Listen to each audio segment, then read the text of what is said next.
بیٹے بیٹھ جائیں، میں نے کہا پانی. یہ بیٹے پانی کی بوتل نہیں تھی، نہیں یہ کیا پانی کی بوتل. اس کو لائٹ کو جلا دیں نا بیٹے.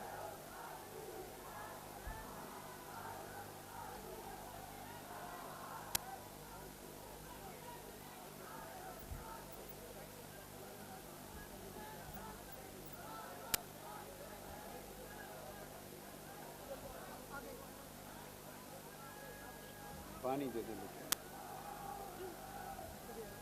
اس کو بیٹے یہاں کر لیں، اگر اس کو آپ یہاں رکھ دیں، ادھر آگے ہو جائے.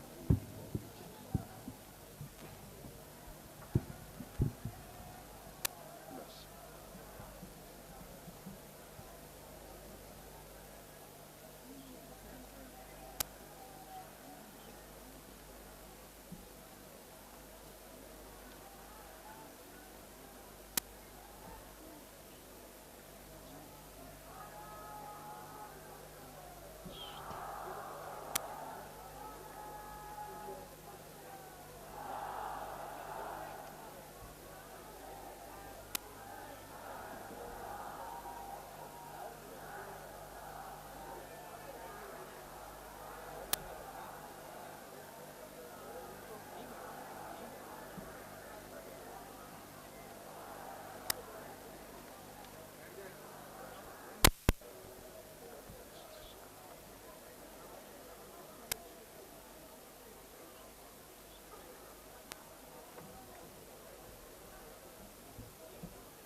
بیٹے پانی نہیں آیا. پانی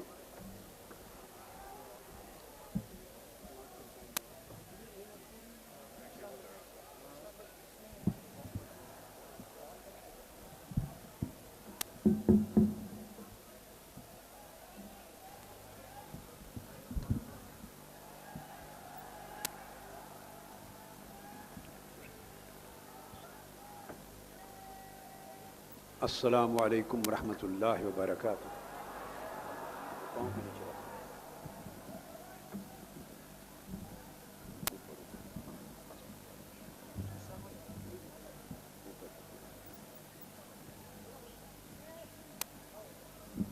یہ نیچے گر گیا. اس کو نیچے رکھیں، دونوں کے درمیان اوپر بلند. یہ اس کے نیچے رکھیں، اس کے درمیان سینٹ لمبائی میں اس کے اوپر وہ رکھ لیں. اب رکھ لیں اس کو.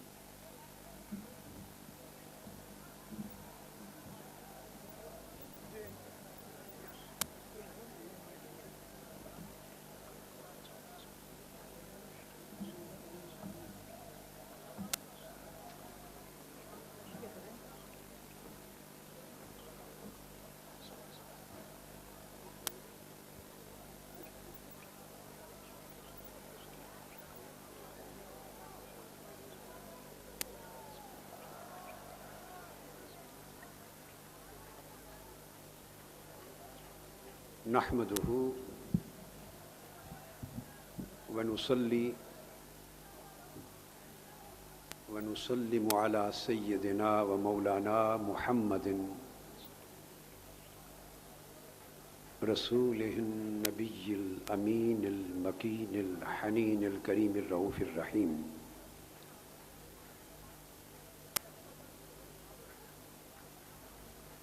أما بعد،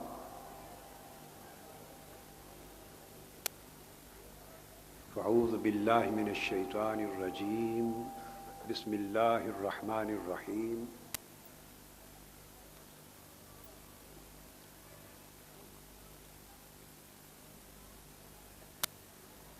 يا أيها الذين آمنوا أطيعوا الله وأطيعوا الرسول وأولي الأمر منكم فإن تنازعتم في شيء فردوه إلى الله والرسول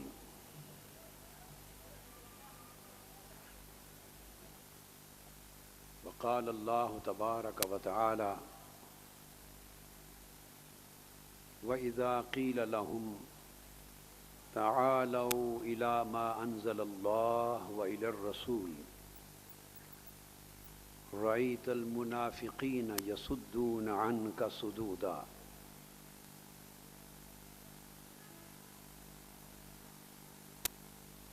وقال اللہ تبارک و تعالی فی مقام آخر ما آتاکم الرسول فخذوه وما نہاکم عنہ فانتہوا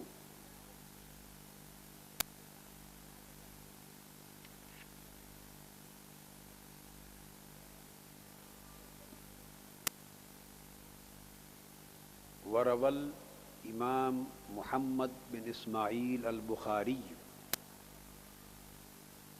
قال حدثنا الحسن بن محمد قال حدثنا محمد بن عبد الله الأنصاري قال حدثني أبي عبد الله بن المثنى عن ثمامة بن عبد الله بن أنس عن أنس بن مالك رضي الله تعالى عنه ان عمر بن الخطاب رضی اللہ تعالی عنہ کان اذا قاحطوا استسقى بالعباس بن عبد المطلب فقال اللهم انا كنا نتوسل اليك بنبينا فتسقينا وَإِنَّا نَتَوَسَّلُ إِلَيْكَ بِعَمِّ نَبِيِّنَا فَاسْقِنَا قَالَ فَيُسْقَوْنَ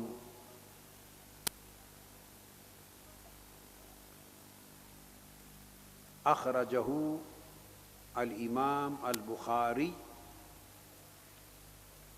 فی صحیحہ فی کتاب الاستسقاء وفی باب سؤال الناس الامام الاستسقاء اذا قحطوا صدق اللہ وصدق رسولہ النبی الامین الصادق المبین وصلی اللہ تعالی علیہ وعلی آلہ وصحبہ وأولیاء أمته وصلحاء وعلماء ملته وعلينا معهم أجمعين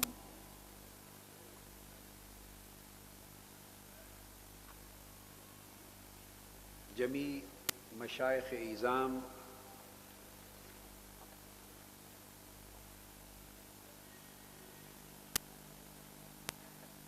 معزز و مکرم علماء کرام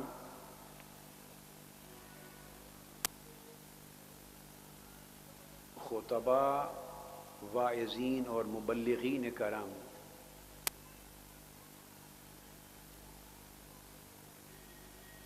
اور معزز خواتین و حضرات السلام علیکم ورحمۃ اللہ وبرکاتہ۔ اللہ رب العزت کا شکر ہے کہ کم و بیش 8 سال کے بعد آج پھر سرزمین ہند کے اس عظیم گہوارہ علم و ادب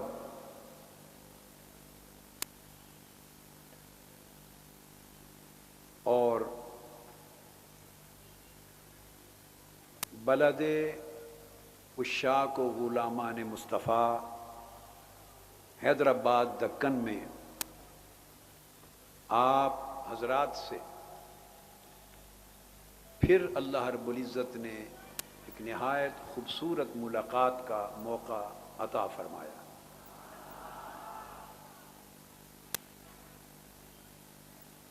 اس مرتبہ میں نے چاہا کہ حیدرآباد دکن میں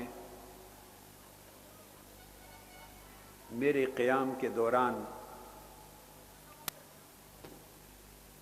ممکنہ حد تک زیادہ سے زیادہ علمی مجالس ہوں،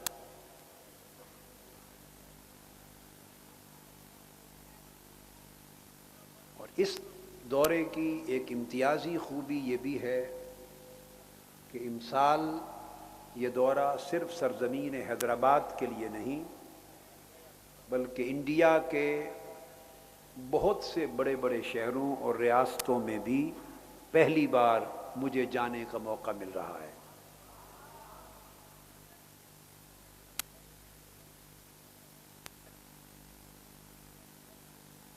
آج کی رات اس حیدرآباد کے عظیم تاریخی اسٹیڈیم میں، جہاں اہل علم و محبت، خواص و عوام کا ایک ٹھاٹھے مارتا ہوا سمندر ہے، اور پھر آپ کی وساطت سے نہ صرف آج کی مجلس اور اس کی گفتگو بلکہ تمام اجتماعات کی گفتگو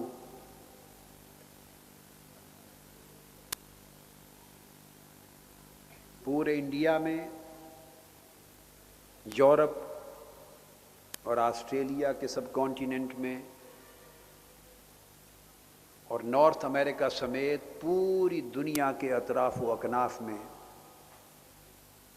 منہاج ٹی وی نیٹ ورک کے ذریعے اور انڈیا کے ای ٹی وی کے ذریعے اور بہت سے اور چینل کے ذریعے یہ جملہ مجالس، اجتماعات اور خطابات لائیو نشر ہو رہے ہیں۔ اس طرح ہماری حیدرآباد دکن کی علمی مجالس اور پر محبت اجتماعات کو ایک عالمگیر وسعت مل گئی ہے۔ اب اس میں حاضرین، سامعین اور مستفیدین وہ صرف سرزمین حیدرآباد کے لوگ ہی نہیں بلکہ شرق تا غرب لاکھوں کی تعداد میں بیک وقت ہماری اس مجلس میں حاضر ہیں۔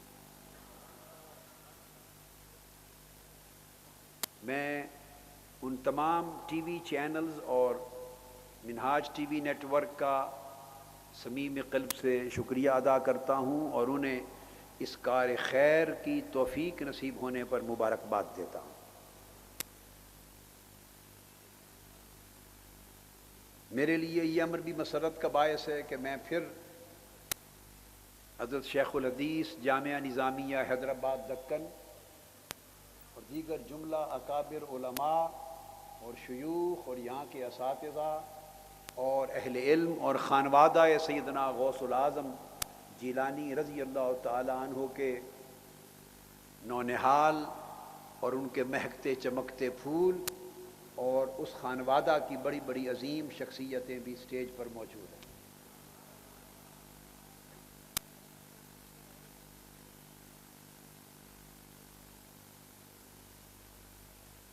آج کے درس حدیث کے لیے یہ 4 دن چلے گا درس حدیث۔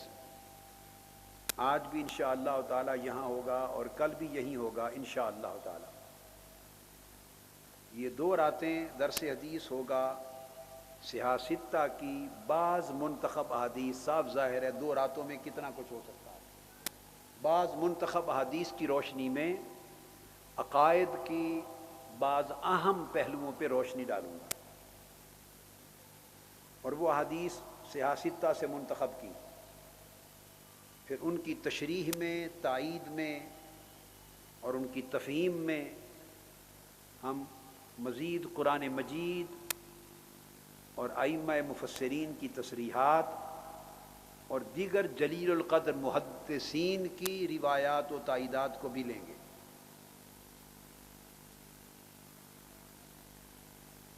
آج اور کل کی 2 راتوں کے بعد پھر ہمارا درس حدیث انشاءاللہ تعالی غالباً 3 اور 4 مارچ کی راتوں کو ہوگا، اور یہ پھر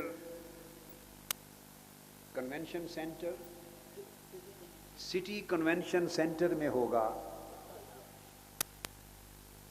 اتوار اور پیر ہوگا، ہفتہ اور اتوار، مارچ کی 3 اور 4 تاریخ کو مزید 2 راتیں، مگر اس وقت موضوع اصول حدیث ہوگا۔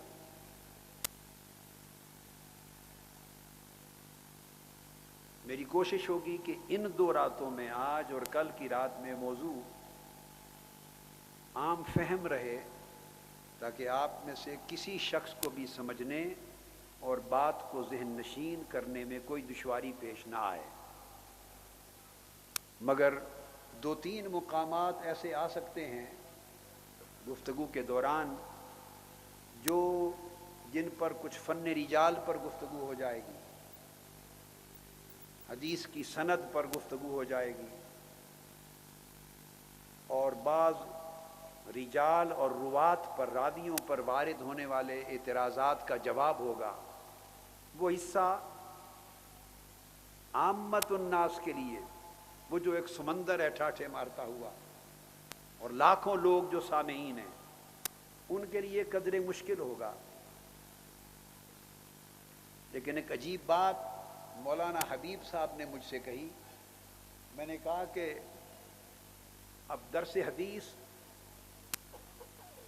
زیادہ دلچسپی کا باعث ہوتا ہے، علمی اعتبار سے گفتگو کروں تو اہل علم کے لیے، علماء کے لیے، جب عامت الناس بھی اس کے سامعین ہوں گے تو بعض مباحث مشکل آئیں گی اور انہیں سمجھنے میں دشواری پیش آئے گی، تو اس کی صورت کیا بنے گی؟ تو مولانا حبیب صاحب مجھے کہنے لگے کہ آپ کی بات مشکل ہو یا آسان، انہوں نے کہا کہ بھلے آپ کچھ بھی نہ کہیں، آ کے خاموشی سے بیٹھ جائیں تو ہزاروں لاکھوں لوگ تو صرف دیکھنے کے لیے ہی بیٹھے رہیں گے۔ یہ حیدرآباد کی سرزمین کی خاص خوبی ہے۔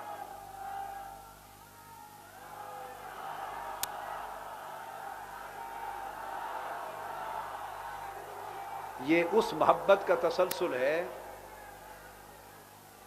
یہ اس محبت کا تسلسل ہے جو صدیوں سے اہل حیدرآباد دکن کی وراثت میں آ رہی ہے۔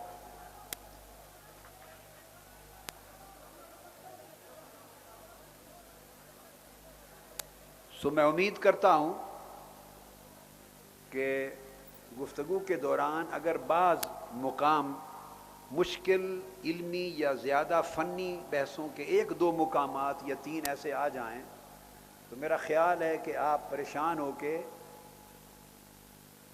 اپنی طبیعتوں کو یا ذہنوں کو بوجھل محسوس نہیں کریں گے۔ کیا خیال ہے؟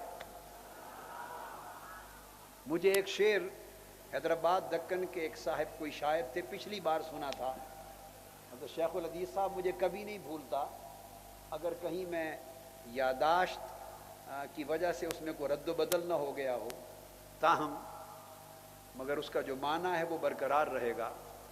وہ شعر مجھے کبھی نہیں بھولتا، پورا ایک کلام تھا، اور میں حیدرآباد کی یاد کو اس کلام اور اس شعر کے ساتھ جوڑے رکھتا ہوں اپنے ذہن میں۔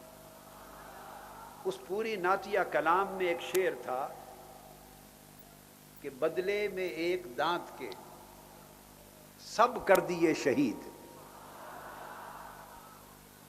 یعنی اس شعر کے اندر مجھے حیدرآباد دکن کی بو آتی ہے، بو عشق آتی ہے، بو محبت آتی ہے، بو عقیدت آتی ہے۔ بدلے میں ایک دانت کے سب کر دیے شہید،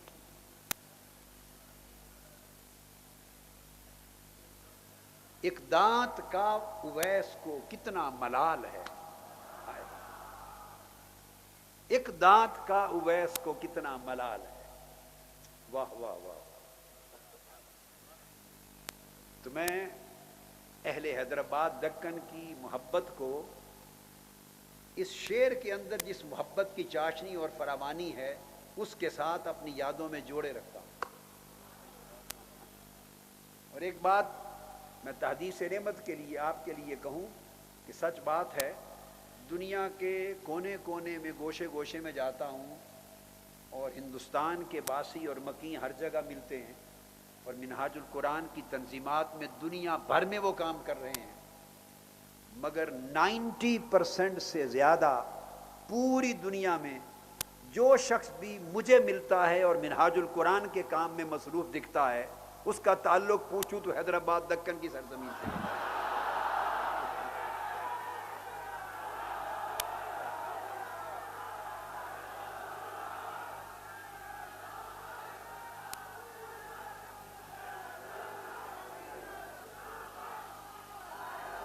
گویا حیدرآباد دکن میرے نزدیک پوری سرزمین ہند کا علمی نمائندہ شہر ہے۔ اس لیے میں نے اس دورے میں 4 راتیں درس حدیث عقائد کے لیے اور درس حدیث اصول کے لیے مختص کر دی، اور مجھے بھی فرصت کم ملتی ہے۔ میں نے کہا کہ یہ جو خطابات اور دروس تیار ہوں گے یہ کیو ٹی وی پر چلتے رہیں گے اور بہت سے دیگر حاجی عبدالرؤوف صاحب کے ہاں اور Q T V, ARY one world اور دیگر چینلز پہ چلتے رہیں گے، عمر بھر لوگ سنیں گے، اور جب ان دروس حدیث کا سماع کرے گی دنیا تو ہمیشہ اس کے ساتھ حیدرآباد دکن کی یاد جڑی رہے گی۔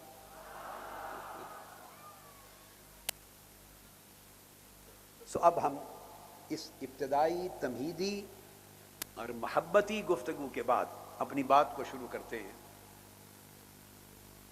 میں نے جو 3 آیات کریمہ ابتدا میں تلاوت کی وہ دراصل تبرکن کی اور اس مضمون کے ساتھ ایک قرآنی نسبت جوڑنے کے لیے کی۔ تبرکن تو ان آیات کریمہ کی تلاوت کی، مگر استنادن اور احتجاجن بھی کی کہ قرآن مجید نے بہت سی آیات کریمہ ہیں قرآن مجید میں جن کو میں نے اپنی کتب میں جمع کیا، وہ 150 کے قریب آیات کریمہ ہیں جن کے ذریعے حضور علیہ الصلوۃ والسلام کی سنت اور حدیث کی حجیت ثابت ہوتی ہے۔ 150 آیات کریمہ جن سے آقا علیہ الصلوۃ والسلام کی حدیث مبارکہ اور آپ کی سنت مبارکہ اور آپ کے فرامین مقدسہ اور آپ کے ارشادات عالیہ کا حجت ہونا ثابت ہوتا ہے۔ سو میں نے ان 150 آیات میں سے 3 آیتیں منتخب کر کے اپنی گفتگو کی ابتدا تاکہ قرآن مجید سے کروں خطبہ کی، تو وہ میں نے تلاوت کی، جس میں اللہ رب العزت نے اپنی اطاعت کے ساتھ اپنے رسول صلی اللہ علیہ وسلم کی اطاعت کو اپنی ہی اطاعت کی طرح مطلقاً واجب کر دیا، علی الاطلاق واجب کر دیا، اور پھر یہ ارشاد فرمایا دوسری تلاوت کی گئی آیہ کریمہ میں کہ اگر قرآن کی طرف دعوت دی جائے، اللہ کے نازل کردہ احکام کی طرف لوگوں کو، اور رسول صلی اللہ تعالی علیہ وآلہ وسلم کی طرف اور ان کے احکام کی طرف، ان کے ارشادات کی طرف دعوت دی جائے، تو فرمایا قرآن مجید میں کہ منافقوں کی پہچان یہ ہے کہ وہ صرف رسول کے حکم کو ماننے سے کتراتے ہیں اور رسول کی بارگاہ میں جھکنے سے گھبراتے ہیں۔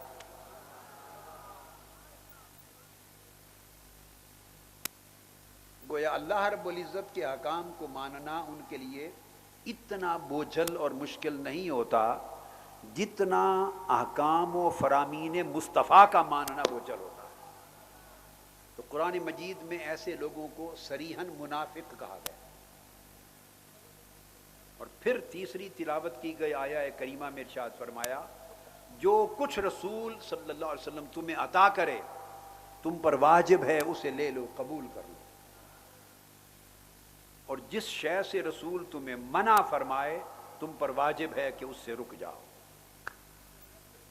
اس سے سنت نبوی صلی اللہ علیہ وآلہ وسلم کی فرضیت، حجیت اور وجوب ثابت ہوتا ہے، اسی طرح جس طرح احکام قرآنی کی فرضیت، حجیت اور وجوب۔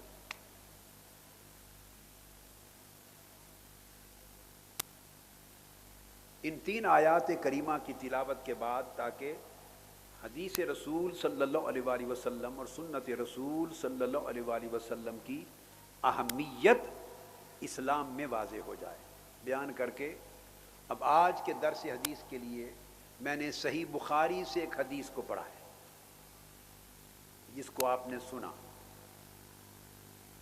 امام بخاری نے اس حدیث کو صحیح بخاری کے اندر کتاب الاستسقاء میں روایت کیا،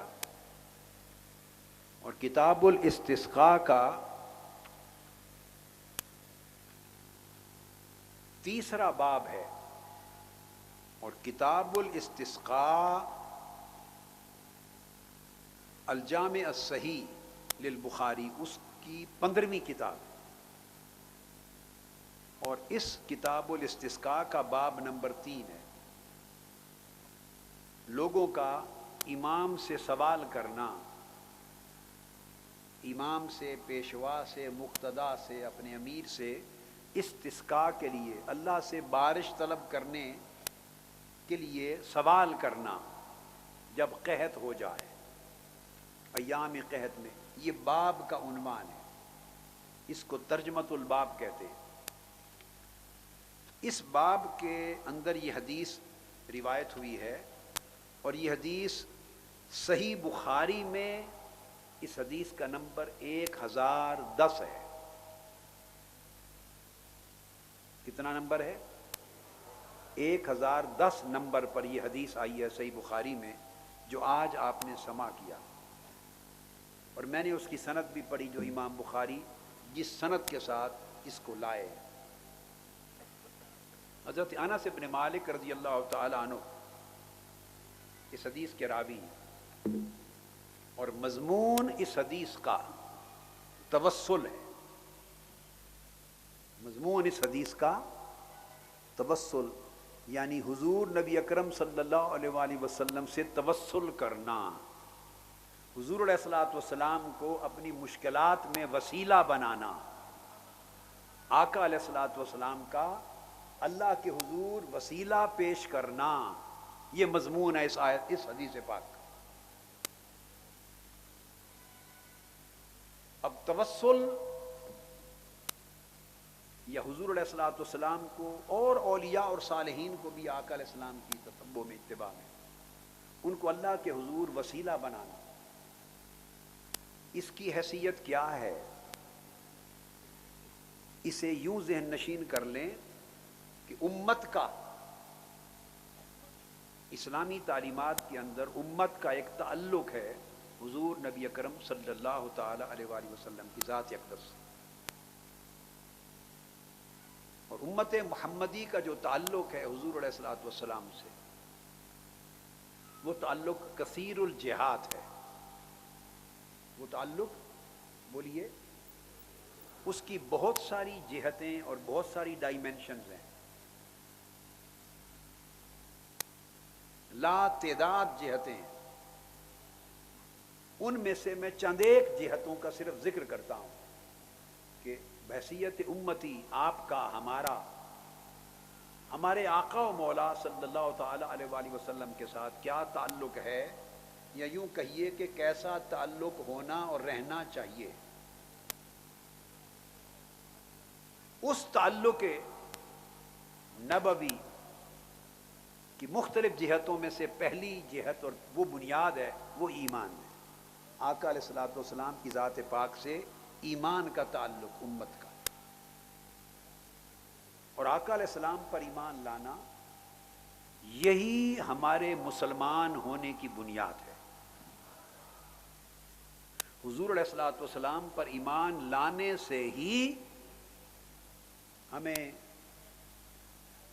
توحید کا عقیدہ، اللہ پر ایمان لانا، اور آخرت کا عقیدہ، اور اللہ کی وحی اور کتابوں پر ایمان لانے کا عقیدہ، اور بعث بعد الموت کا عقیدہ، یہ سارے جو ارکان ایمان ہیں اور اسلام کے جتنے بنیادی اور اساسی عقائد ہیں، وہ سارے عقائد ہمیں تب نصیب ہوتے ہیں جب حضور علیہ الصلوۃ والسلام کی ذات اقدس اور آپ کی نبوت اور رسالت پر سب سے پہلے ایمان ہو۔ یہ پہلا تعلق۔ پھر دوسرا تعلق محبت،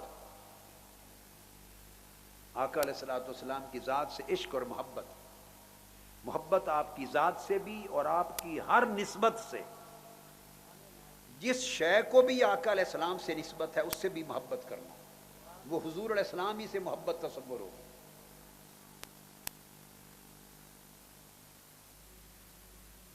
پھر اس کے بعد اطاعت، آقا علیہ الصلوۃ والسلام کی اطاعت، آپ کے احکام۔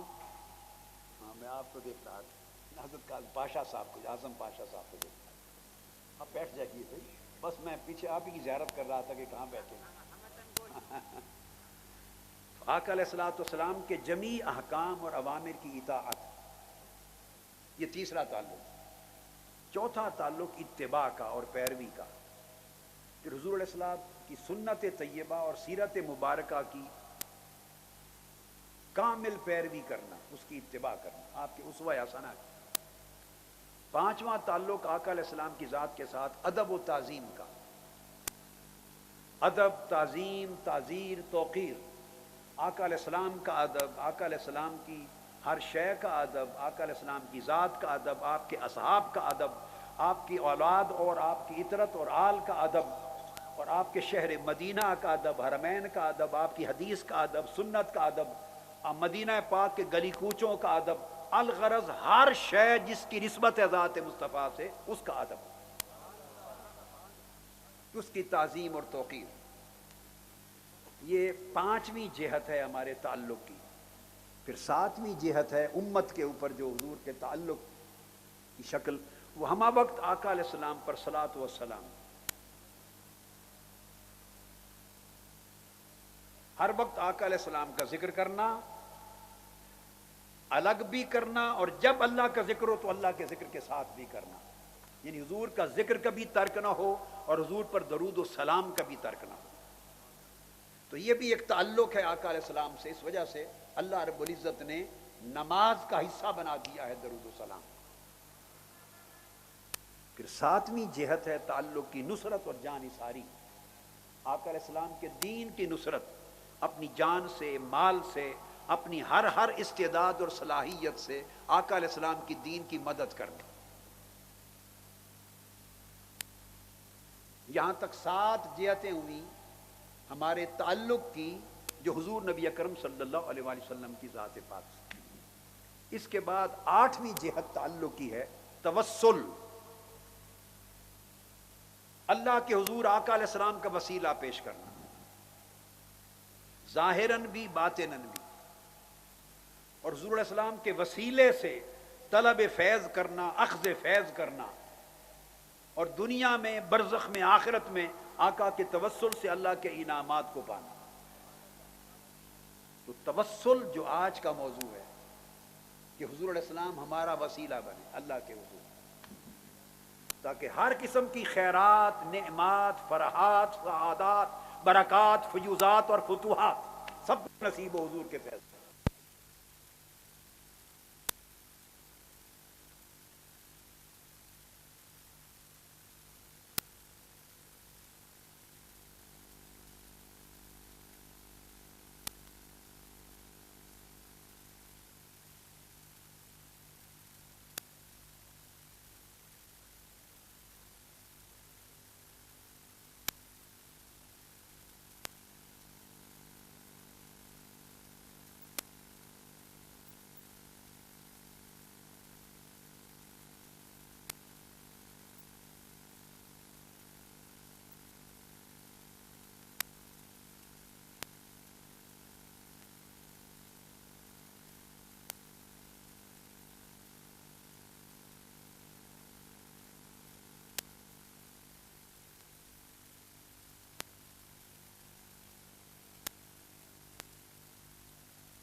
اسی حدیث کو امام طبرانی نے المعجم الاوسط میں روایت کیا، اسی حدیث کو امام بیہقی نے السنن الکبریٰ میں، اسی حدیث کو امام شیبانی نے الاحاد والمثانی میں، پھر اسی حدیث کو امام لالکائی نے کرامات الاولیاء میں، امام ابن عبد البر نے الاستیاب میں، ابن جریر طبری نے تاریخ الامم میں والملوک، اور بے شمار ائمہ اور محدثین جس کی ایک طویل فہرست ہے، شارحین نے، محدثین نے، ائمہ نے، فقہا نے سینکڑوں معتبر کتب میں اس حدیث کو جو بخاری کی حدیث ہے بیان کر کے اس سے پھر استنباط کیے مسائل اور احکام اور اس پر اعتماد کیا۔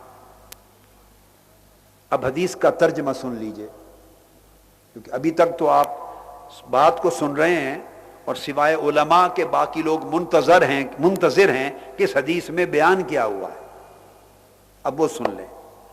انس بن مالک رضی اللہ تعالیٰ عنہ فرماتے ہیں کہ سیدنا عمر فاروق رضی اللہ تعالیٰ عنہ کا یہ طریقہ تھا۔ اب یہ حدیث آ رہی ہے اور آپ کو میں نے چونکہ صحیح بخاری سے لی، اس سے یہ معلوم ہوا، بسم اللہ،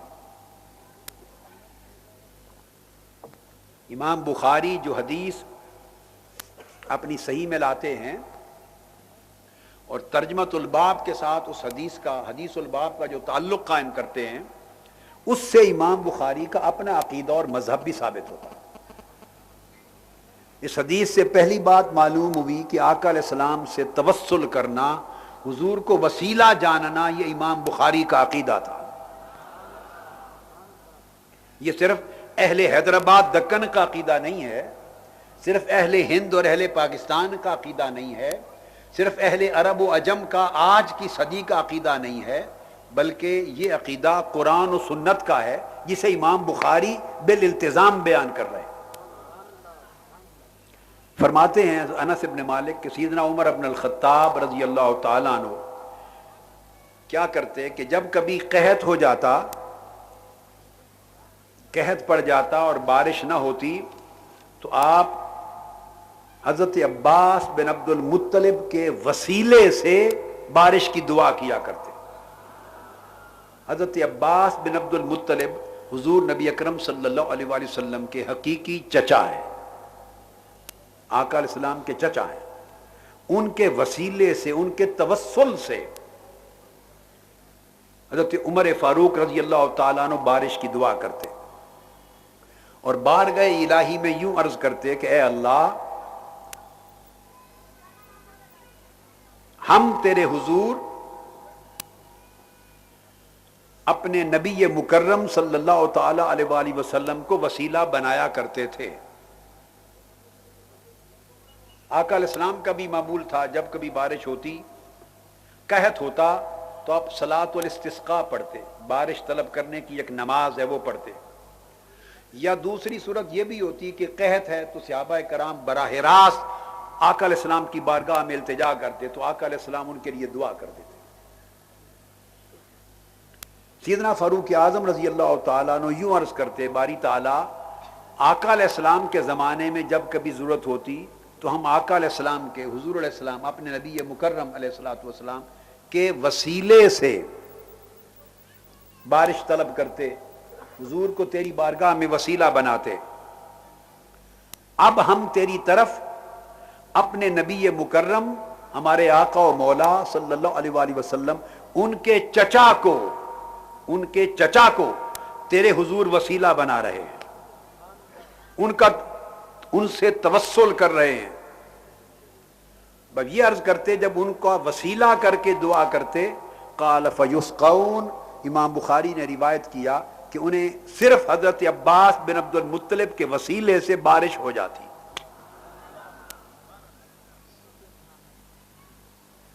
اب پہلا نقطہ تو یہ ذہن نشین کر لیں کہ اس حدیث پاک کی جو 3 سطروں پر مشتمل یا 2 سطروں پر مشتمل ایک حدیث ہے، اس میں 2 بار امام بخاری نے وسیلہ اور توسل کا لفظ استعمال کیا۔ تو پہلی بات یہ ذہن میں رکھ لیں کہ توسل یا عقیدہ وسیلہ نیا عقیدہ نہیں ہے جو امت مسلمہ میں داخل ہو گیا ہو، بلکہ کیٹیگوریکل یہ توسل اور وسیلہ کا عقیدہ سیدنا عمر فاروق کا ہے رضی اللہ تعالیٰ عنہ. اور پھر وہ یہ نہیں کہہ رہے کہ میں ایسا کرتا ہوں، وہ کہہ رہے ہیں کہ ہم سب صحابہ کا طریقہ یہ تھا کہ حضور کے وسیلے سے بارش طلب کرتے. گویا جمیع صحابہ کرام کا عقیدہ توسل کا تھا. جمیع صحابہ کرام کا عقیدہ بولیے توسل وسیلہ کا تھا، اور وہی خلفائے راشدین کا عقیدہ تھا، اور اسی عقیدے کو امام بخاری نے صحیح بخاری میں روایت کیا ہے، اور اسی پر ان کا عمل تھا. اب یہاں ایک بات قابل توجہ، اور وہ یہ کہ بات جس پر اب ہم گفتگو کریں گے آگے، بعض احباب کو اس حدیث سے ایک مغالطہ لگا ہے. میں نے اسی وجہ سے اس حدیث کا انتخاب کیا آج کے درس کے لیے، اور وہ بجائے اس سے عقیدہ توسل ثابت کرنے کے کہ وسیلہ حق ہے، وسیلہ قرآن مجید کی طرح سنت نبوی سے بولیے ثابت ہے، صحیح بخاری کی حدیث آ گئی اور جمیع صحابہ کرام کا عمل آ گیا عقیدہ توسل پر، بجائے یہ سمجھیں بعض لوگوں کو آج کے زمانے میں، قدیم وقت میں نہیں، بعض متاخرین کو آج کے زمانے میں ایک مغالطہ لگا، اور وہ اس حدیث کا معنی غلط سمجھنے لگے، اور انہوں نے یہ معنی اخذ کیا غلط فہمی کی وجہ سے کہ اس سے یہ ثابت ہوتا ہے معاذ اللہ، اور یہ غلط اخذ کیا جس پر ہم گفتگو کریں گے، کہ اس سے یہ معلوم ہوتا ہے کہ حضور علیہ السلام کی ذات سے وسیلہ صحابہ کرام کرتے تھے، توسل کرتے تھے جب آپ حیات تھے. اس لیے حضور علیہ السلام کے وصال کے بعد جن کو مغالطہ لاحق ہوا، انہوں نے یوں سمجھا کہ حضور علیہ السلام کے وصال کے بعد سیدنا فاروق اعظم نے حضور علیہ السلام سے توسل نہیں کیا بلکہ ان کے چچا سے توسل کیا جو اس وقت زندہ تھے، عباس بن عبد المطلب سے. اور انہوں نے اس سے یہ غلط معنی اخذ کرنے کی کوشش کی کہ اگر وصال مبارک کے بعد بھی آقا علیہ السلام کو وسیلہ جاننا اور حضور علیہ السلام کا وسیلہ اختیار کرنا اور آپ سے توسل کرنا جائز ہوتا تو سیدنا فاروق اعظم حضور علیہ السلام سے توسل کرتے، آپ کے چچا سے توسل نہ کرتے. آپ کو سمجھ آ گئی اس بات کی؟ یہ ایک غلط فہمی ہے. اس پر میں دو باتیں ابتدان کر لوں پھر اس حدیث کی شرح پہ آتا ہوں. پہلی بات تو یہ ذہن میں رکھ لیں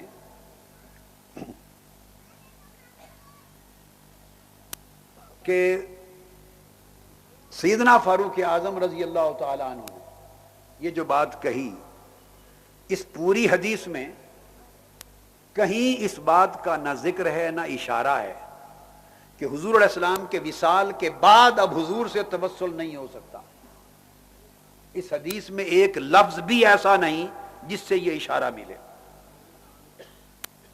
فقط وہ بات یہ کر رہے ہیں کہ آقا علیہ جب قحط پڑتا تو ہم آقا علیہ السلام کی بارگاہ میں جاتے، ان کو وسیلہ پیش کرتے، اب ان کے چچا کو تیرے حضور وسیلہ پیش کر رہے ہیں. اس کا اشارہ بھی نہیں ہے اس حدیث میں کہ حضور کے وصال کے بعد ان سے توسل جائز نہیں ہے معاذ اللہ، اس کا اشارہ بھی نہیں. ایک بات. دوسری بات یہ ذہن نشین کر لیں کہ ایسا مغالطہ جن لوگوں کو لگا وہ یہ سمجھتے اور عقیدہ رکھتے ہیں کہ حضور علیہ الصلوۃ والسلام کے وصال کے بعد اب کسی شخص سے توسل نہیں کیا جا سکتا، کسی شخص کو وسیلہ نہیں بنایا جا سکتا، بلکہ نیک اعمال وسیلہ ہو سکتے ہیں. یعنی یہ غلط معنی اخذ کرنے والے احباب کے ذہن کو یہ بھی مغالطہ لائق ہے کہ ایمان کا وسیلہ جائز ہے، تقوی کا وسیلہ جائز ہے، اسلام کا وسیلہ جائز ہے، اللہ کے اسماء حسنہ کا وسیلہ جائز ہے، نماز، روزہ، حج، زکوٰۃ، صدقہ، خیرات اور نیکی کے کاموں کا، اعمال صالحہ کا، ہر چیز کا وسیلہ جائز ہے، مگر کسی ذات کو وسیلہ نہیں بنایا جا سکتا. ان کا کہنا یہ ہے کسی ذات سے توسل نہیں کر سکتے، متوسل یعنی طلب کرنے والا، خود وسیلہ کرنے والا شخص وہ اپنے اعمال صالحہ کو بطور وسیلہ پیش کر سکتا ہے۔ یہ دو چیزیں انہوں نے وضع کی۔ اب دونوں کا رد اسی حدیث میں ہے۔ یہ حدیث خود دونوں مغالطوں کا جواب دے رہی ہے، الٹ مفہوم سمجھا گیا۔ یہ حدیث دراصل توسل کے اس بات پر تھی، آقا علیہ السلام سے بھی، آپ کی حیات میں بھی اور آپ کے وصال کے بعد میں بھی حضور کے توسل پر دلیل تھی، اور حضور علیہ الصلوۃ والسلام کے علاوہ آپ کی اہل بیت سے توسل کرنا اور اولیاء و صالحین سے توسل کرنا، اس پر بھی یہ حدیث ثبوت تھی۔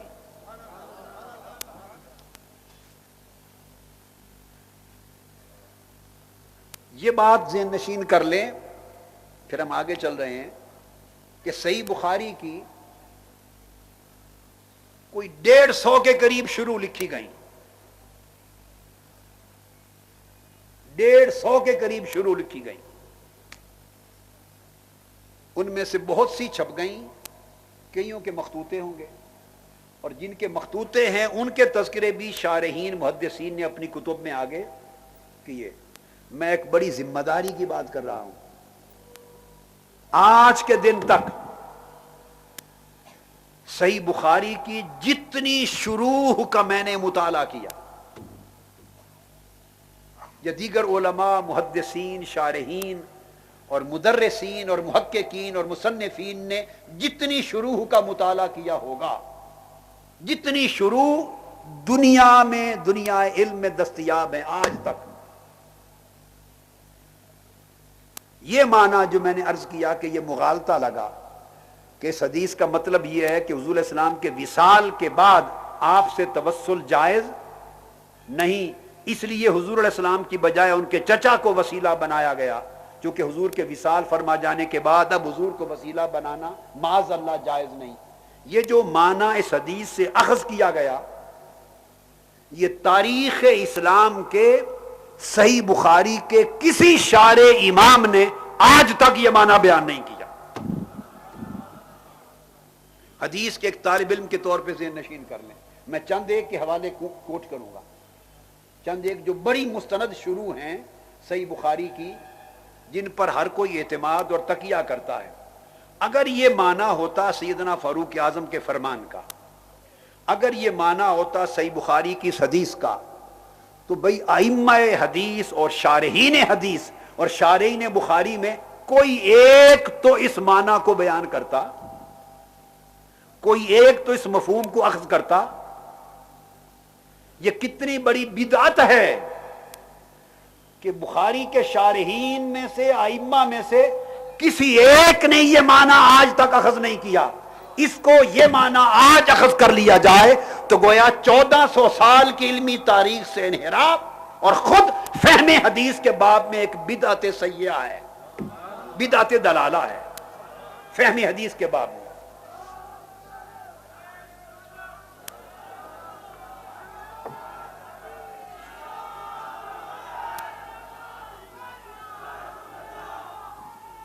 یہ معنی سنیں، صحیح بخاری کی حدیث سے اس معنی کو اخذ کرنا ائمہ حدیث اور شارحین اور محدثین اور فقہا میں سے کسی متقدمین میں سے کسی نے نہیں کیا تھا۔ پہلے شخص جنہوں نے یہ معنی نکالا اور اس سے ایک نئے تصور کو گھڑا اور نیا مکتب فکر وجود میں آیا انکار توسل کے باب میں، وہ علامہ ابن تیمیہ تھے۔ علامہ ابن تیمیہ سے پہلے تاریخ اسلام کے کل ائمہ اور محدثین ہوئے، انہوں میں سے کسی نے اس حدیث سے یہ معنی اخذ نہیں کیا، اور نہ ہی ان کے بعد صحیح بخاری کے شارحین اور اماموں نے یہ معنی لیا، سب نے اس تصور کو رد کر دیا۔ ایک بات، اب ایک علامہ ابن تیمیہ کی بات مانی جائے یا 1400 سال پر محیط سینکڑوں شارحین صحیح بخاری اور ائمہ محدثین کی بات پر اعتماد کیا جائے، بولیے۔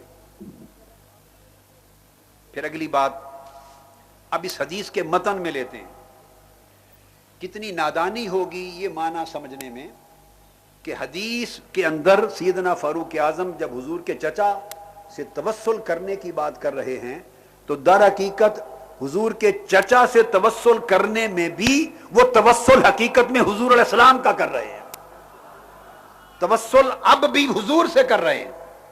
اب حدیث کے الفاظ کی طرف دوبارہ متوجہ کرتا ہوں، اور واقعہ یہ کہ سیدنا عباس بن عبد المطلب کو سیدنا فاروق اعظم نے صلاۃ والاستسقاء کے لیے آگے کیا۔ یہ بات کیوں فرمائی کہ حضور کی حیات طیبہ میں ہم ان سے آقا سے توسل کرتے تھے، اب ان کے چچا عباس بن عبد المطلب سے کر رہے ہیں۔ آگے آ جائے گا حدیث میں صراحت کے ساتھ موجود ہے کہ جب قحط ہو گیا تو سیدنا فاروق اعظم رضی اللہ تعالیٰ عنہ ممبر پہ بیٹھے، خطبہ دیا اور سیدنا عباس بن عبد المطلب کو نماز استسقاء پڑھانے کے لیے آگے کیا۔ اب نماز استسقاء کے لیے امام کو آگے کیا جاتا ہے، بولیے کیا؟ زندہ جسمانی طور پر موجود امام ہوتا ہے، اس امام سے نماز استسقاء پڑھائی جاتی، امام پڑھاتا ہے۔ اب وہ ان سے استسقاء کی نماز پڑھانے کو اپنا وسیلہ بنا رہے ہیں کہ جب آقا علیہ السلام کا دور تھا تو آقا علیہ السلام قحط کے وقت صلاۃ اور استسقاء پڑھتے تو حضور کے وسیلے سے ہمیں بارش ہو جاتی۔ اب ان کے چچا عباس بن عبد المطلب ہمارے اندر ہیں، ہم ان سے درخواست کر رہے ہیں تو ان کے وسیلے سے باری تعالیٰ بارش عطا کر۔ اب حدیث کے لفظ یہ، اگر حضور علیہ السلام کا وسیلہ وصال کے بعد نہ ہوتا اور حضرت عباس بن عبد المطلب کا وسیلہ ہوتا تو وہ یوں کہتے کہ کننا نتوسل الیک بنبینا فتسقینا، حضور کا توسل کرتے تھے، وسیلہ پیش کرتے تھے، باری تعالیٰ تو بارش دے دیتا تھا، اب ہم تیرے حضور عباس بن عبد المطلب کا وسیلہ پیش کرتے ہیں، یوں کہتے۔ یہ بات سمجھنے والی ہے۔ اب تیرے حضور عباس بن عبد المطلب کا وسیلہ پیش کرتے ہیں، یہ نہیں کہا سیدنا فاروق اعظم رضی اللہ تعالیٰ عنہ نے، انہوں نے کہا انا نتوسل الیک بعم نبینا، اب ہم اپنے رسول کے چچا کو وسیلہ بنا رہے ہیں۔ تو اب بھی وسیلہ جسے بنا رہے ہیں وہ عباس بن عبد المطلب کو بطار عباس بن عبد المطلب کے نہیں، انہیں مصطفیٰ کا چچا ہونا اس سبب سے وسیلہ بنایا جا رہا ہے۔ انا نتوسل الیک بعم نبینا، اب ہم حضور کے چچا کا توسل کر رہے ہیں تیری بارگاہ میں۔ تو گویا وسیلہ کی بنیاد ان کا حضور علیہ السلام کا چچا ہونا، حضور کے ساتھ قرابت ہونا، حضور کے ساتھ صلہ رحمی ہونا، حضور کے ساتھ رشتہ داری ہونا، وہ جو آقا علیہ السلام سے نسبت ہے اسی نسبت کو وسیلہ بنایا جا رہا ہے۔ تو حضور کی نسبت کو وسیلہ بنایا تو یہ بھی مصطفیٰ کو وسیلہ بنایا، تو گویا وسیلہ حضوری کا تسلسل کے ساتھ چل رہا ہے۔ بعم نبینا۔ اب یہاں اس حدیث کی شرح میں، اس حدیث کی شرح میں ہم ذرا باقی اسی معنی اور مفہوم کے تحت جو کچھ آگے بیان ہوا اس کو لے لیتے ہیں اسی شرح میں۔ اب یہ حدیث حضرت انس بن مالک سے مروی تھی، اب یہی حدیث حضرت عبداللہ بن عمر نے بھی روایت کی، جس کو امام حاکم نے مستدرک میں روایت کیا اور امام ابن عبد البر نے الاستیاب میں روایت کیا، امام ذہبی نے سیر و اعلام نبلاء میں لکھا، حافظ ابن حجر اسقلانی نے فتح الباری میں، امام سیوطی نے الجامع الصغیر میں، اور قسطلانی نے المواہب اللدنیا میں، اور اصل حدیث امام حاکم کی مستدرک کی۔ یہی حدیث، یہی واقعہ عبداللہ ابن عمر یعنی سیدنا فاروق اعظم رضی اللہ تعالیٰ عنہ کے بیٹے، ان کے صاحبزادے، یہی واقعہ بیان کر رہے ہیں، ان کی زبان سے بھی سنیے۔ اور وہ فرماتے ہیں ان ابن عمر رضی اللہ تعالیٰ انہ قال استسقى عمر بن الخطاب عام الرمادۃ بالعباس ابن عبد المطلب، کہ جب قحط کا سال تھا تو سیدنا فاروق اعظم رضی اللہ تعالیٰ عنہ نے حضرت عباس بن عبد المطلب کو، حضور کے چچا کو وسیلہ بنایا۔ فقال، اب سنیے وسیلہ کیسے بنایا سیدنا فاروق اعظم کے، اب لفظ سنیے، وقال اللہم ھذا ام نبیک العباس، انہیں کھڑا کر کے یہ سٹیج پر بٹھا کر اشارہ کیا اور عرض کیا باری تعالیٰ یہ عباس بن عبد المطلب ہمارے نبی اور تیرے محبوب کے چچا ہیں، یہ عباس بن عبد المطلب یہ حضور کے چچا ہیں، اشارہ کیا. نتوجہ الیک بہی فاسقنا، ہم تیرے حضور علیہ السلام کے اس چچا کو وسیلہ بنا کے متوجہ ہوتے ہیں. اب ایک بات رد ہو گئی، یہ تصور کرنا کہ وسیلہ صرف اعمال صالحہ کا ہوتا ہے، یعنی نماز کا وسیلہ ہے، روزے کا، حج کا، صدقہ خیرات کا، اعمال صالحہ کا وسیلہ جائز ہے، جیسے صحیح بخاری اور بہت سی احادیث میں آیا ہے، وہ حق ہے. میں نے عرض کر دیا کہ ایمان بھی وسیلہ حق ہے، اعمال صالحہ وسیلہ حق ہیں، اللہ کے اسماء حسنہ کا وسیلہ حق ہے، روزہ، حج، زکوٰۃ، صدقات، خیرات، ماں باپ کے ساتھ کی گئی نیکی، غریب یتیم کے ساتھ کی گئی نیکی، سب اعمال صالحہ کا وسیلہ ہونا حق ہے. جیسے وہ وسیلہ ہونا حق ہے، کیوں اعمال صالحہ ان کا وسیلہ حق کیوں ہے؟ کیونکہ وہ اللہ کی بارگاہ میں محبوب عمل ہے. اللہ کی بارگاہ میں تو وجہ جواز یہ ہے کہ جو اعمال اللہ کو محبوب ہیں وہ اللہ کی بارگاہ کی جو محبت حاصل ہے ان اعمال کو، اس محبت کی وجہ سے وہ اعمال وسیلہ بن جاتے ہیں. اب سوال یہ ہے اگر اعمال اللہ کو محبوب ہیں تو وسیلہ بن گئے، تو جو ہستیاں اللہ کو محبوب ہیں وہ وسیلہ کیوں نہیں ہوگی؟ جو ہستیاں اللہ کو محبوب ہے وہ وسیلہ کیوں نہ ہوگی؟ تو وہ عرض کر رہے ہیں کہ ہم یہ جو خیال کرنا کہ اعمال کا وسیلہ جائز ہے مگر کسی کی ذات کا وسیلہ جائز، بولیے کسی کی ذات کا وسیلہ جائز نہیں، یہ خیال غلط ہے. سیدنا فاروق اعظم کے قول کے مخالف ہے یہ خیال. وہ کہتے ہیں نتوجہ الیک بہی، سیدنا فاروق اعظم نہیں فرما رہے نتوجہ الیک بصلاتہ، نتوجہ الیک بصلاتنا، نتوجہ الیک باستسقائنا، نتوجہ الیک باستسقائہ. آپ سمجھ گئے نا کہ ہم نماز استسقاء کو وسیلہ بناتے ہیں؟ نہیں، نماز کو وسیلہ سیدنا فاروق اعظم نے نہیں بنایا. عرض کیا نتوجہ الیک بہی، ہم ان کو، ان کی ذات کو، چونکہ حضور کے چچا ہیں، ان کو تیری بارگاہ میں وسیلہ بناتے ہیں. تو حدیث پاک اور سیدنا فاروق اعظم کے قول سے نیک اور صالح شخص کی ذات کو، اور پھر اس شخص کی جس کی نسبت مصطفیٰ کے ساتھ ہو صلی اللہ علیہ وسلم، اس ذات کو وسیلہ بنانا سنت فاروق اعظم ہوا. فسقنا، ہمیں بارش عطا کر. اور پھر آگے عرض کرتے ہیں، سنیے بڑی توجہ سے اسی حدیث کے لفظ، روایت عبداللہ بن عمر رضی اللہ تعالیٰ عنہ. پھر سیدنا فاروق اعظم ممبر پہ بیٹھے اور آپ نے سامعین کو خطاب کیا، اور خطاب کر کے، اور خطاب کا موضوع اس دن سیدنا فاروق اعظم کا وسیلہ تھا، توسل اور وسیلہ کے موضوع پر خطاب کیا. کہا یا ایھا الناس ان رسول اللہ صلی اللہ علیہ وآلہ وسلم کان یرا للعباس ما یرا الولد لوالدہ. لوگوں، حضور علیہ الصلوۃ والسلام اپنے اس چچا سے ایسا سلوک کرتے تھے کہ جو سلوک بیٹا اپنے باپ کے ساتھ کرتا ہے، اس کی اتنی عزت کرتے تھے. یعظمہ ویفخمہ، ان کی تعظیم کرتے، تکریم کرتے. ویبر قسمہ فاقتدوا ایھا الناس برسول اللہ صلی اللہ علیہ وسلم فی امہ العباس. حضور علیہ السلام ان کی عزت کرتے، تعظیم کرتے، تقریر کرتے، تکریم کرتے، جیسے بیٹا باپ کی کرتا ہے.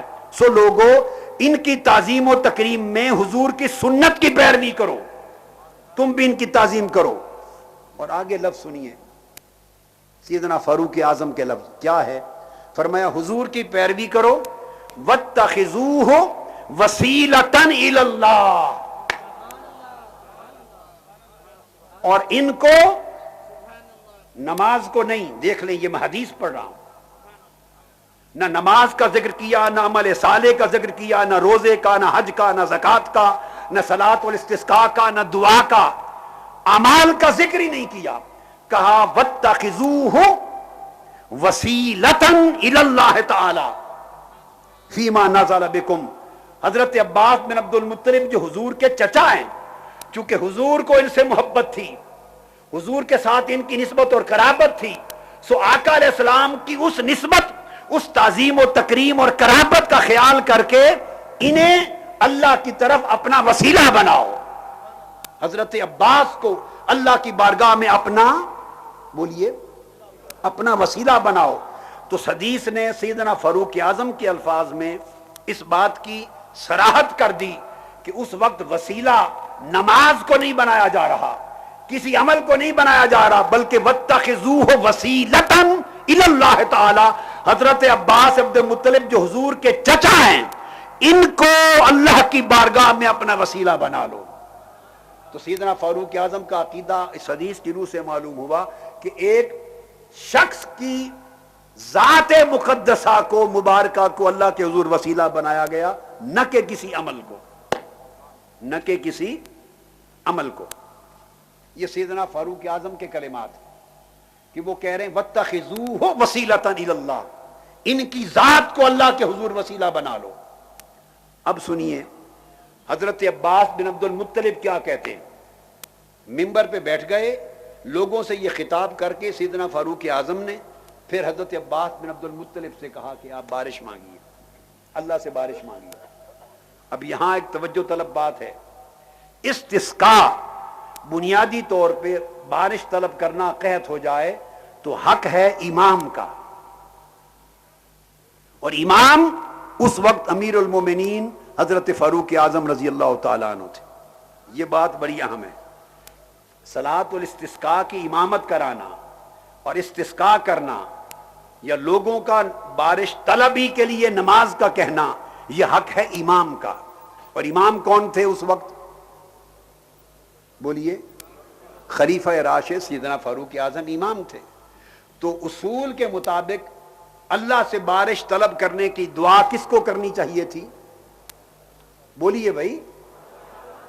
فاروق اعظم کو کرنی چاہیے تھی.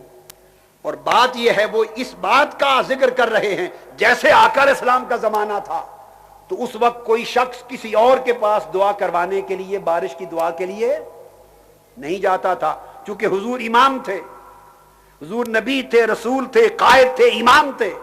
تو حضور کے موجود ہوتے جس کو بھی طلب ہوتی بارش کی وہ آقا سے سوال کرتا، آقا سے سوال کرتا.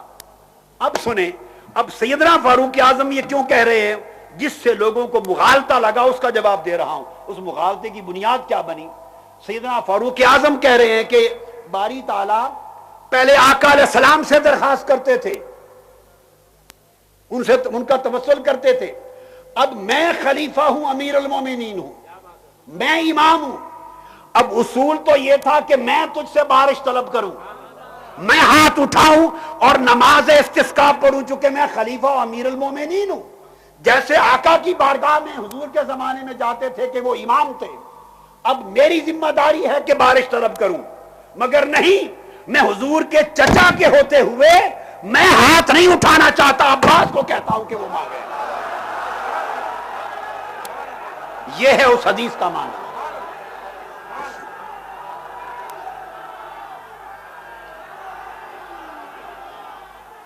شیخ الحدیث صاحب کا ہے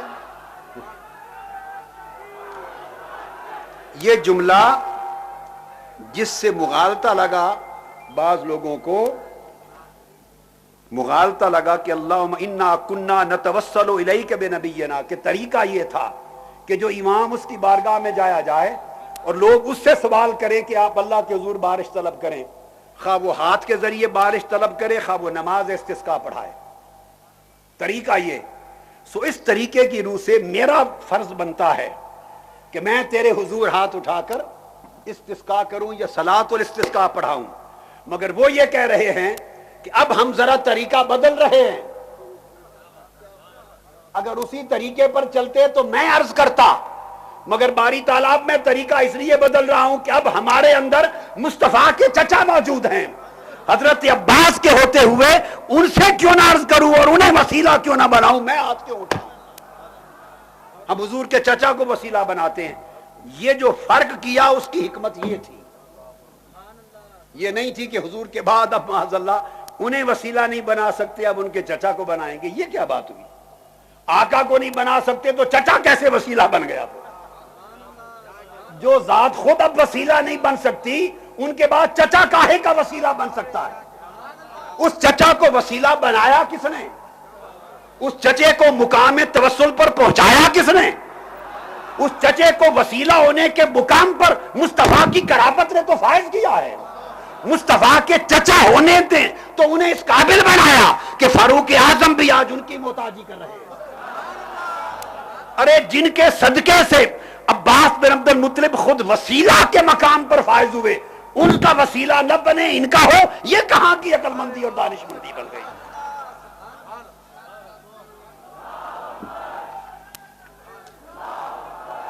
اور پھر آگے جب سیدنا فاروق اعظم یہ عرض کر چکے اور لوگوں کو خطاب کر چکے، تو اب سیدنا عباس بن عبد المطلب کو آگے کیا۔ اب انہوں نے دعا کی، سن لیں، انہوں نے، اب یہ بھی حدیث میں ہے، اور حافظ ابن حجر اسقلانی، اب انہیں کوٹ کر رہا ہوں، شارح بخاری، امام حافظ ابن حجر اسقلانی فتح الباری میں، فتح الباری یہ اس وقت میرے سامنے ہے، تو فتح الباری میں اس حدیث کی شرح کرتے ہوئے یہ جو کوٹ کر رہا ہوں ابھی حدیث، وہ بیان کرتے ہیں، امام اسقلانی بیان کرتے ہیں کہ ان العباس، یہ اس حدیث کے تحت فتح الباری میں حافظ ابن حجر اسقلانی نے لکھا کہ ان العباس لما استسقى به عمر، جب حضرت عباس سے بارش طلبی کی درخواست کی سیدنا فاروق اعظم نے، تو اس وقت سیدنا عباس بن عبد المطلب آگے بڑھے، اللہ کے حضور ہاتھ اٹھائے بارش کے لیے۔ اب جن کو وسیلہ بنایا گیا تھا، سیدنا فاروق اعظم نے وسیلہ بنایا، اب دیکھیے وہ کسے وسیلہ بنا رہے ہیں؟ جن کو سیدنا فاروق اعظم نے وسیلہ بنایا اللہ کے حضور قحط دور کرنے اور بارش حاصل کرنے کا، اب وہ عباس بن عبد المطلب دعا کر رہے ہیں، اور دیکھتے ہیں کہ وہ دعا میں کیا کہتے ہیں، تاکہ عقیدے کا ایک ہونا ہر طرف سے ثابت ہو جائے نا۔ جو بات حدیث کہے، جو انس بن مالک کہیں، جو فاروق اعظم کہیں، وہی عباس بن مطلب بھی کہیں۔ جب ہر کہنے والا ایک ہی بات کہے تو پھر دوسرا معنی کہاں سے آ گیا؟ عباس بن عبد المطلب انہوں نے عرض کیا، اللہم انہ لم ینزل بلاء الا بذنب ولم یکشف الا بتوبۃ، باری تعالیٰ جو بھی بلا نازل ہوتی ہے وہ ہمارے گناہوں کے سبب سے اترتی ہے، اور جو بلا ٹلتی ہے وہ ہمارے تیرے حضور توبہ کرنے سے ٹلتی ہے۔ یہ بات عرض کر کے عباس بن عبد المطلب عرض کر رہے ہیں، وَقَدْ تَوَجَّهَ الْقَوْمُ بِي إِلَيْكَ لِمَكَانِي مِن نَبِيِّكَ، اے باری تعالیٰ یہ ساری صحابہ کرام کی قوم میری طرف جو متوجہ ہوئی ہے، اور بجائے اس کے کہ حضرت فاروق اعظم امیر المومنین خود تیرے حضور ہاتھ اٹھا کر صحابہ کرام کی جماعت کو کھڑا کر کے استسقاء کرتے، بارش طلب کرتے، تو اپنا ان کا منصب تھا، انہوں نے اپنا کام چھوڑ کر میری طرف توجہ کی اور مجھے درخواست کی۔ میں سمجھتا ہوں کہ میں کون ہوں اور میں کیا ہوں۔ قد توجہ القوم بی، ساری قوم صحابہ جو میری طرف متوجہ ہوئی اور مجھے وسیلہ بنایا، اس کا سبب صرف کیا ہے؟ لمکانی من نبیک، میں کسی مغالطے میں مبتلا نہیں ہوں کہ میں کچھ بن گیا ہوں۔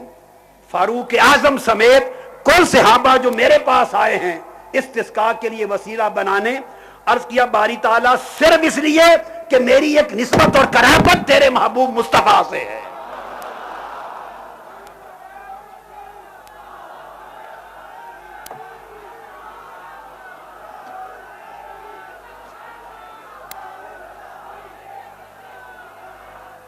عرض کیا میری جو نسبت اور قرابت حضور علیہ السلام کی ذات اقدس سے ہے، فقط اس نسبت و قرابت کے باعث سیدنا فاروق اعظم اور سب صحابہ میری طرف آئے ہیں، تو لاج رکھ لے۔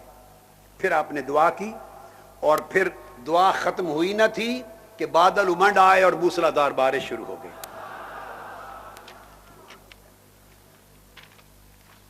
یہ حافظ ابن حجر اسقلانی نے اس کو روایت کیا۔ اور پھر ان کلمات کو جو میں پہلے بیان کر چکا عبداللہ بن عمر کی روایت سے امام حاکم کی مستدرک کی بطور دلیل جو کچھ میں نے کہا اس میرے بیان کردہ معنی اور مفہوم کی تائید لے رہا ہوں، استشہاد لے رہا ہوں، دلیل لے رہا ہوں. پھر یہی بات امام ابن حجر اسقلانی فرماتے ہیں اسی فتح الباری میں، اور کہتے ہیں کہ حضرت زبیر بن بکار الانصاب میں روایت کرتے ہیں پوری سند کے ساتھ، اور وہ یہ روایت کرتے ہیں انہوں نے کہا وہ لفظ بولے، اور وہ لفظ بولتے کہتے ہیں کہ سیدنا فاروق اعظم نے یہ کہا کہ باری کے لوگوں رسول اللہ صلی اللہ علیہ وآلہ وسلم کی سنت کو ان کے چچا حضرت عباس کی تعظیم کرنے کے معاملے میں اپناؤ، واتخذوہ وسیلۃ الی اللہ. یہ حافظ ابن حجر اسقلانی کی فتح الباری اب کوٹ کر رہا ہوں، پہلے امام حاتم کی مستدرک تھی، اب اسقلانی نے اس کو استشہادن لیا کہ انہوں نے کہا کہ حضرت عباس کو اللہ کے حضور وسیلہ بناؤ. ثابت ہو گیا کہ وسیلہ یہاں کسی عمل کو نہیں بنایا جا رہا بلکہ حضور کے چچا عباس بن عبد المطلب کی ذات گرامی کو بنایا جا رہا. اور پھر آگے اس بحث کو ختم کرتے ہوئے امام ابن حجر اسقلانی لکھتے ہیں وَيُسْتَفَادُ مِنْ قِصَّةِ العباس کہ حضرت عباس بن عبد المطلب کے اس واقعہ سے یہ معلوم ہوا اور یہ ثابت ہوا، یہ معلوم ہوا اور یہ ثابت ہوا. یہ ابن حجر اسقلانی لکھ رہے ہیں استحباب الاستشفاء باہل الخیر والصالح واہل بیت النبوہ، کہ حضور کی اہل بیت پاک کے مقدس لوگوں سے کو، صالحین اور اولیاء کو اور اہل خیر کو وسیلہ بنانا جائز ہے، اور ان کے ذریعے اللہ سے مدد طلب کرنا، ان کے وسیلے سے شفاعت کرنا، استشفاء کرنا ان سے جائز ہے. اور نہ صرف جائز ہے بلکہ استحباب یہ مستحب ہے. یہ امام اسقلانی نے کہا، یعنی اولیاء کا توسل مستحب ہے، اہل خیر کا توسل مستحب ہے، صالحین کا توسل مستحب ہے، اور اہل بیت نبوت کی بارگاہ کی مقدس ہستیوں سے توسل مستحب ہے. یہ کل حافظ ابن حجر اسقلانی کی بحث مکمل ہو گئی. اس کے بعد وہ اگلی حدیث شروع کر رہے ہیں. تو پتہ چلا جو بات میں نے کی تھی کہ حضور کے وصال کے بعد ان کا وسیلہ جائز نہیں، ایسی کوئی بات حافظ ابن حجر اسقلانی کے وہم و گمان میں نہیں آئی. تو ابن حجر اسقلانی جن سے بڑا بخاری کا شارح کوئی نہیں، جو بات ان کی سمجھ میں نہیں انہوں نے اس حدیث کا معنی لکھ دیا کہ اس حدیث سے یہ ثابت ہوا. تو اس کے بعد جن لوگوں نے اس سے مختلف معنی اخذ کیا، اس کا مطلب ہے وہ نہ بخاری کو جانتے ہیں نہ ابن حجر اسقلانی کو جانتے ہیں. اور پھر اس پر یہی بات جو میں نے کی امام اسقلانی کی، یہ حضرت داؤد، حضرت عطا کے طریقے سے، وہ زید بن اسلم کے طریقے سے، وہ عبداللہ بن عمر کے طریق سے پھر اور روایت کرتے ہیں، اور اس میں بھی وَاتَّخِذُوهُ وَسِيلَةً إِلَى اللَّهِ، ان کی ذات کو اللہ کے حضور وسیلہ بنا لو بیان کرتے ہیں. اور امام تقی الدین سبکی شفاء السقام میں اس حدیث کے تحت لکھتے ہیں وَكَذَلِكَ يَجُوزُ مِثْلُ هَذَا التَّوَسُّلِ بِسَائِرِ الصَّالِحِينَ وَهَذَا شَيْءٌ لَا يُنْكِرُهُ مُسْلِمٌ بل من يدین بملت من الملل. امام سبکی نے کہا کہ ثابت ہوا کہ اولیاء، تمام اولیاء صالحین کو وسیلہ بنانا اللہ کے حضور جائز ہے. اور وہ لکھتے ہیں کہ اولیاء صالحین کو وسیلہ بنانے کی بات پر آج تک کسی ایک مسلمان نے بھی انکار نہیں کیا. یہ امام سبکی کا قول ہے. بلکہ کسی اور مذہب کے ماننے والے کسی شخص نے بھی انکار نہیں کیا. یعنی یہ اجماع نہ صرف امت مسلمہ کا ہے بلکہ جمیع ملل عالم انسانیت کس مسئلے پر متفق ہیں. یہ امام تقی الدین سبکی نے اس کو روایت کیا ہے جو میں نے آپ کو بیان کیا اس حدیث کی شرح میں. اب یہی جو حدیث جس کو ہم ذکر کر رہے ہیں، اب اس کی ائمہ حدیث کی شروح کو لے لیں. قدیم شروح بخاری میں سے امام اسقلانی سے بھی بہت پہلے امام ابن بطال گزرے ہیں، اور ابن بطال کی جا بجا حوالے کل شارعین حدیث امام عسقلانی سمیت قاضی ایاز ہوں شرح مسلم میں، یا امام نووی ہوں، یا قسطلانی ہوں، یا عینی ہوں، ہر آنے والا امام ابن بطال کے حوالے سے بات کرتا ہے۔ میں اول قدماء بخاری کے قدماء شارحین کی بات کر رہا ہوں۔ تو شرح ابن بطال علی صحیح البخاری، اس حدیث کے تحت وہ لکھتے ہیں، وہ بیان کرتے ہیں کہ اس حدیث کا تعلق ترجمۃ الباب کے ساتھ کیا ہے، اور لطف کی بات یہ ہے کہ امام بخاری جو باب قائم کیا ہے امام بخاری نے، وہ ہے لوگوں کا امام سے سوال کرنا، بارش طلبی کا، لوگوں کا امام سے سوال کرنا، بولیے، بارش طلبی کے لیے امام بخاری نے باب یہ قائم کیا، اور حدیث نیچے لائے ہیں اس میں امام سے سوال نہیں کیا جا رہا۔ آپ کو میری بات سمجھ آئی؟ جو میں نقطہ پہلے بیان کر چکا ہوں، حدیث کا باب ہے باب سوال الناس الامام الاستسقاء اذا قحطوا، جب قحط ہو جائے تو امام وقت سے درخواست کرنا کہ وہ بارش اللہ سے طلب کرے، یہ باب ہے۔ اور اس باب کے نیچے جو حدیث لائے ہیں امام بخاری، جو حدیث لائے ہیں وہ حدیث یہ لائے ہیں جس کو میں نے کوٹ کر دیا، بلکہ دو حدیثیں لائے ہیں، وہ بھی سن لیجئے، دونوں کی بات، اب دوسری کو میں بعد میں کوٹ کرتا ہوں۔ اب ترجمۃ الباب یہ تھا کہ امام سے سوال کرنا کہ وہ بارش طلب کرے، اور جو حدیث امام بخاری لائے اس میں جو امام ہے یعنی سیدنا فاروق اعظم امیر المومنین، نہ لوگ ان سے سوال کر رہے ہیں اور نہ وہ اللہ سے سوال کر رہے ہیں۔ حدیث الباب اور ترجمۃ الباب میں ایک فرق آ گیا۔ ترجمۃ الباب یہ تھا کہ امام سے سوال کیا جائے بارش طلبی کی دعا کا، اور اس کے تحت جو امام بخاری حدیث لائے اس میں امام سیدنا فاروق اعظم ہے، ان سے سوال نہیں کیا جا رہا، وہ غیر امام حضرت عباس بن عبد المطلب جو حضور کے چچا ہیں اور جو امت کے اس وقت امام یا امیر المومنین اور خلیفہ نہیں، وہ ان سے سوال کر رہے ہیں۔ اب سمجھ گیا نا بات؟ اس کو کہتے ہیں ترجمۃ الباب اور ہے اور حدیث الباب اور ہے۔ اب اس کا وہ جواب دیتے ہیں، اس کا وہ کہ امام بخاری نے ایسا کیوں کیا کہ جس حدیث کو کوٹ کیا، چاہیے یہ تھا کہ ایسی حدیث لاتے جس میں لوگوں نے حضرت فاروق اعظم سے سوال کیا ہو کہ قحط ہے آپ دعا کریں، اور سیدنا فاروق اعظم نے دعا کی ہو قحط کے لیے کہ باری تعالیٰ بارش دے۔ ایسی حدیث لانی چاہیے تھی اس باب کے تحت کہ لوگوں کا بارش طلبی کے لیے امام سے درخواست کرنا، حدیث یہ آنی چاہیے تھی۔ اگر امام بخاری کو یہ حدیث نہیں ملی، یہ کہہ سکتے ہیں ان کی شرط کے ساتھ حدیث صحیح امام بخاری کے پاس ایسی نہیں تھی کہ لوگوں نے امام کو یعنی فاروق اعظم رضی اللہ تعالیٰ عنہ کو کہا اور انہوں نے درخواست اللہ کے حضور کی ہو، اگر ان کو اپنی سند اور شرط کے ساتھ حدیث نہیں ملی تو باب کا عنوان بدلنا چاہیے تھا امام بخاری کو، پھر باب کا عنوان یہ نہیں لانا چاہیے تھا کہ لوگ امام سے سوال کریں بارش طلبی کے لیے، پھر باب بدل دیتے یا حدیث بدل دیتے۔